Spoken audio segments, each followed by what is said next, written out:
Ulam na namin to hanggang hapon. Kasi dalawang uri ng ulam na tong binili ko.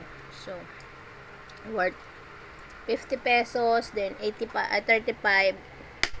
ay 30 lang pala, 30, so 80 pesos plus. May libreng sabaw, so nakakatipid kaysa magluto. Kasi dalawa lang naman kami.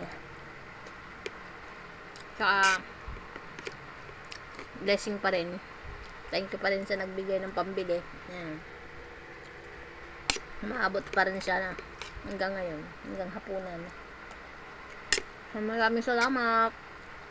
50 pesos worth na ulam plus munggo, 30 pesos, 80 pesos. Good for 2 meal na namin ni Kulot.